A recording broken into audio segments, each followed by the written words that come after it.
Bonjour à tous, bienvenue sur My Travel Project. Je te retrouve aujourd'hui pour la troisième vidéo, je crois, FAQ qu'il va y avoir sur ma chaîne. La dernière que j'ai faite, je crois que c'était au mois de janvier, donc là ça fait à peu près 6-7 mois, donc je me suis dit que j'étais peut-être due pour en refaire une. Alors ce que j'ai fait, c'est que je t'ai posé la question dans l'onglet communauté de YouTube, et en fait là je vais juste prendre les commentaires qui sont revenus sous ce post et je vais y répondre. Et j'ai aussi fait la même chose sur Instagram où dans ma story j'ai mis l'onglet questions, là, enfin le petit machin que tu peux mettre, et donc j'ai sélectionné certaines questions. Et donc c'est parti, on va commencer tout de suite. Donc là j'ai mon ordinateur qui est juste là avec les questions de l'onglet communauté là sur YouTube. J'ai reçu à peu près une quinzaine de questions sous cet onglet. Il y en a auxquelles je vais pas répondre tout simplement parce qu'en fait j'ai des vidéos qui répondent à ces questions là, notamment quand on parle des études sur le Canada. Donc il y a des questions auxquelles je répondrai pas, mais il y a d'autres questions qui étaient assez intéressantes.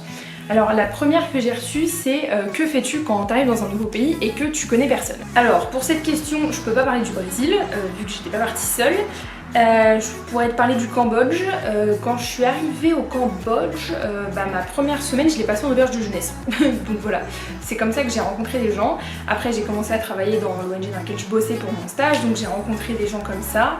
Et en fait quand j'étais en auberge de jeunesse pendant ma première semaine, voilà, il y avait d'autres gens qui étaient là avec qui je me suis liée d'amitié et qui en fait sont restés dans cette auberge bien 2-3 semaines parce qu'ils étaient volontaires dans l'auberge en question. Et donc après quand moi je suis partie de l'auberge et que je suis arrivée dans mon appart et tout ça, je suis juste retournée dans cette auberge parce qu'il y avait un rooftop pour faire des soirées et tout ça, et donc j'ai un peu maintenu le contact avec ces personnes là, et en même temps j'ai rencontré d'autres personnes parce que voilà, les auberges de jeunesse ça bouge, il y a tout le temps du monde et tout ça. Sinon, qu'est-ce que j'ai fait d'autre? Quand j'étais au Canada pour mon master, je suis venue toute seule. Alors certes, je connaissais certaines personnes d'avant, de mon année à Ottawa, mais vraiment très peu. Et puis surtout, la plupart des gens que je connaissais donc étaient bien sûr à Ottawa. Qu'est-ce que j'ai fait? En fait, j'y suis allée pour mon master. Donc forcément, déjà ça aide, tu rencontres des gens dans le cadre de ton master. Honnêtement, moi ça a toujours été par les auberges de jeunesse, les soirées que tu peux faire parce que t'as quelqu'un qui connaît quelqu'un et tout ça, donc plus par réseau entre gros guillemets. Sinon après je sais qu'il y a quand même pas mal de trucs qui sont organisés dans plein de villes. Par exemple à Montréal t'as une conversation sur Facebook qui s'appelle les apéros du mardi, et il y a un nombre de personnes sur cette conversation, c'est dingue. Et c'est un gars en fait qui organise des apéros tous les mardis dans un bar de Montréal. À chaque fois c'est un bar différent et tu rencontres des gens comme ça quoi.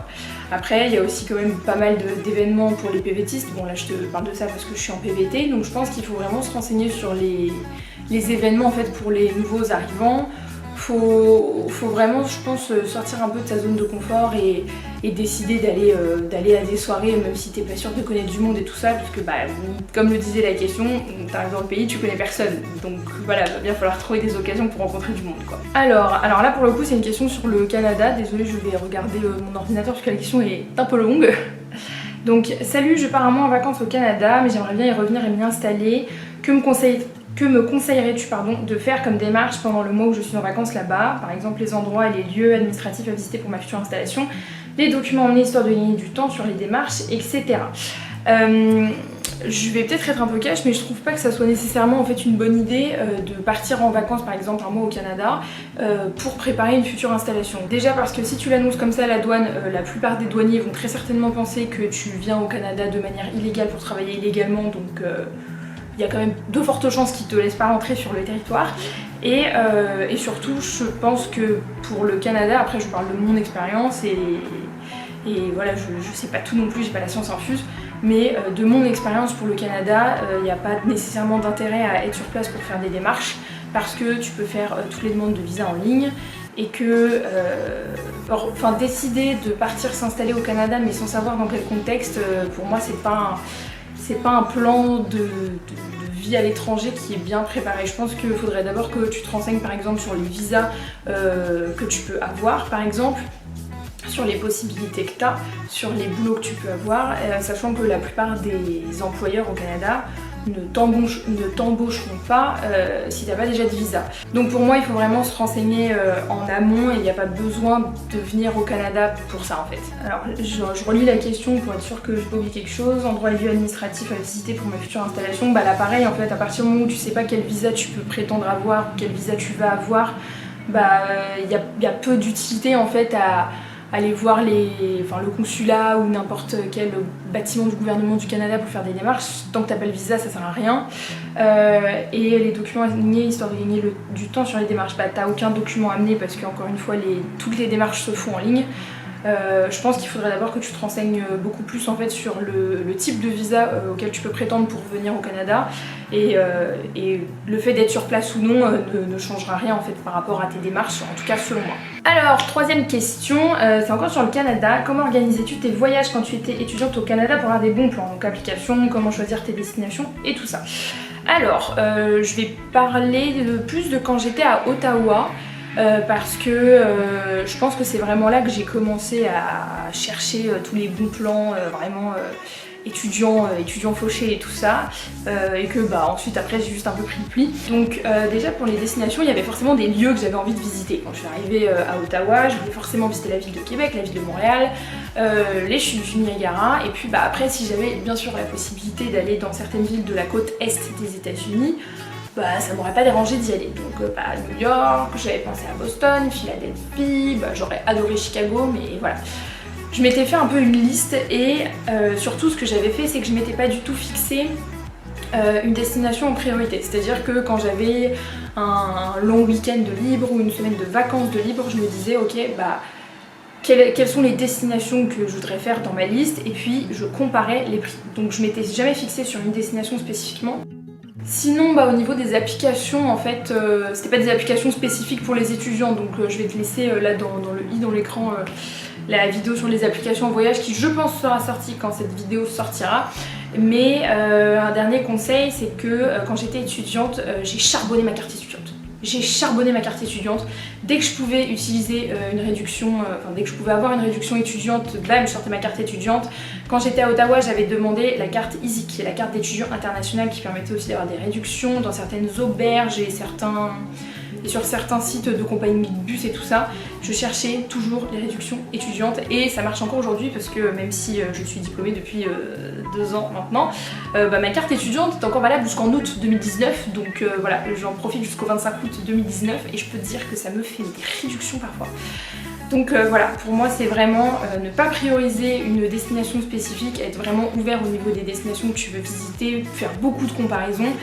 Si ça se trouve, tu vois, tu voulais aller à Philadelphie et finalement tu vas aller à Boston parce que tu t'es rendu compte que c'était bien moins cher en fait pour y aller. Et puis utiliser beaucoup ta carte étudiante, faire en sorte de chercher tout le temps les réductions étudiantes qu'il peut y avoir, même si c'est con, mais même si c'est 10 € ou 10%, c'est toujours cette prix et ça te permettra toujours de réduire ton budget voyage et de pouvoir quand même voyager. Il y a trop de questions sur le Canada depuis que je suis revenue à Montréal, c'est un truc de fou.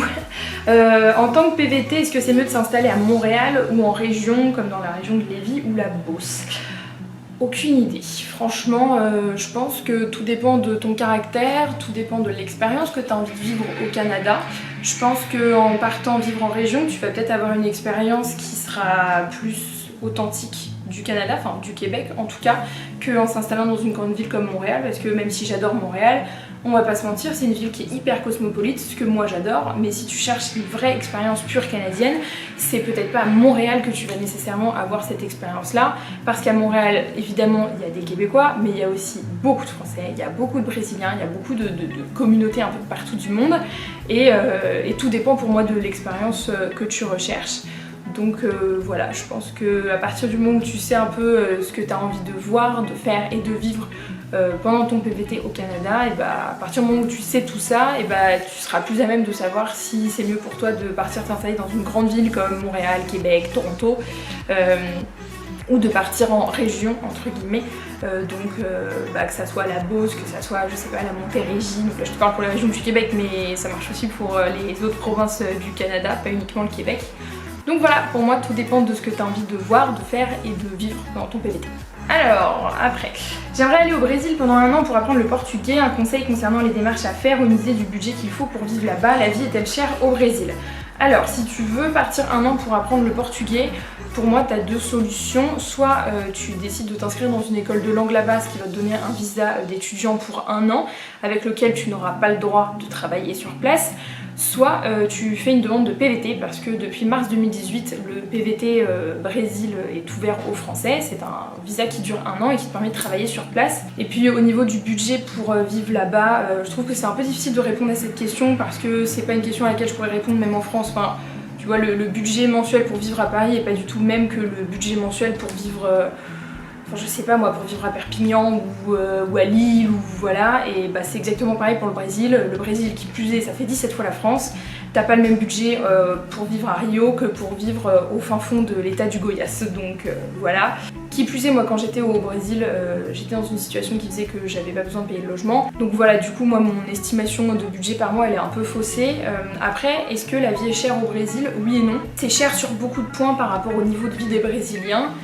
Après pour un Français ça reste abordable quoi. Mais c'est hyper difficile en fait de donner une estimation de budget mensuel, sachant que personne vit de la même manière. Et c'est pareil pour tous les pays du monde je trouve, hein. Donc voilà. Honnêtement pour moi je te dirais qu'à 600-700 euros tu vis bien, hein. Donc voilà. Encore une fois tout dépend de ton niveau de vie. Je pense que oui avec 600-700 euros tu vis bien au Brésil, mais tu vis bien dans ton quotidien. Après si t'as envie de voyager, si t'as envie de bouger un peu, bah là forcément ton budget est pas du tout le même quoi. Donc voilà pour ma réponse, mais honnêtement j'ai toutes les questions que vous posez sur budget mensuel pour un étudiant au Canada, budget mensuel au Brésil, budget par-ci, budget par-là pour vivre, c'est hyper difficile de répondre à ces questions-là parce que si je donne une estimation et que ensuite tu pars au Brésil et tu te rends compte que toi t'as pas du tout dépensé ça, bah après, après je me tape des réflexions en mode ouais c'était trop pas ça le bon budget et tout ça, alors que bah pour moi c'était le bon quoi, donc voilà. Alors, ça a peut-être déjà été évoqué, comment as-tu vécu ton premier départ pour les études au Canada, donc au niveau de ton entourage, donc famille, amis, et surtout ton propre ressenti. Alors, mon premier départ au Canada, donc c'était pour mon échange à Ottawa, je suis partie le 28 août 2014.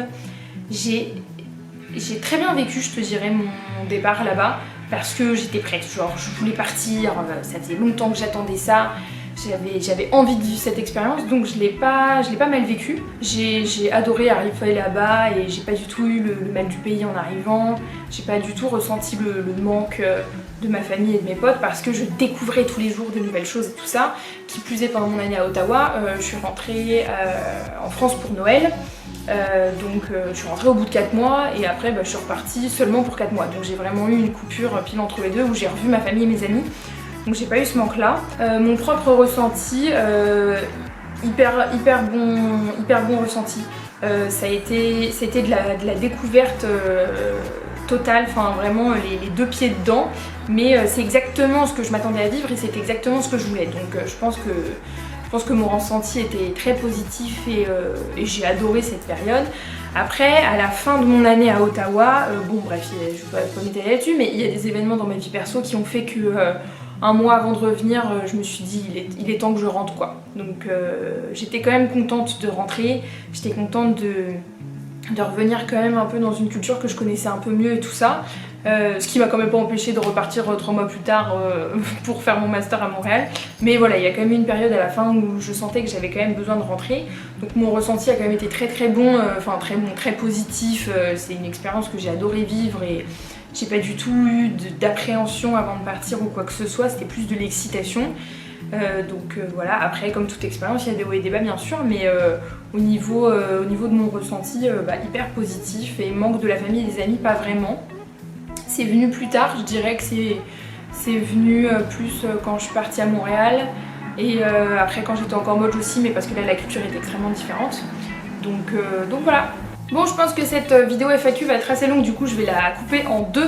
Donc je te laisse aujourd'hui voilà, pour la fin de cette première partie. J'espère que ça t'aura plu. N'hésite pas à mettre déjà en commentaire tes questions pour la prochaine FAQ ou si tu veux plus de précision par rapport à une des questions auxquelles j'ai répondu aujourd'hui. Et nous on se retrouve bientôt dans une prochaine vidéo. Ciao!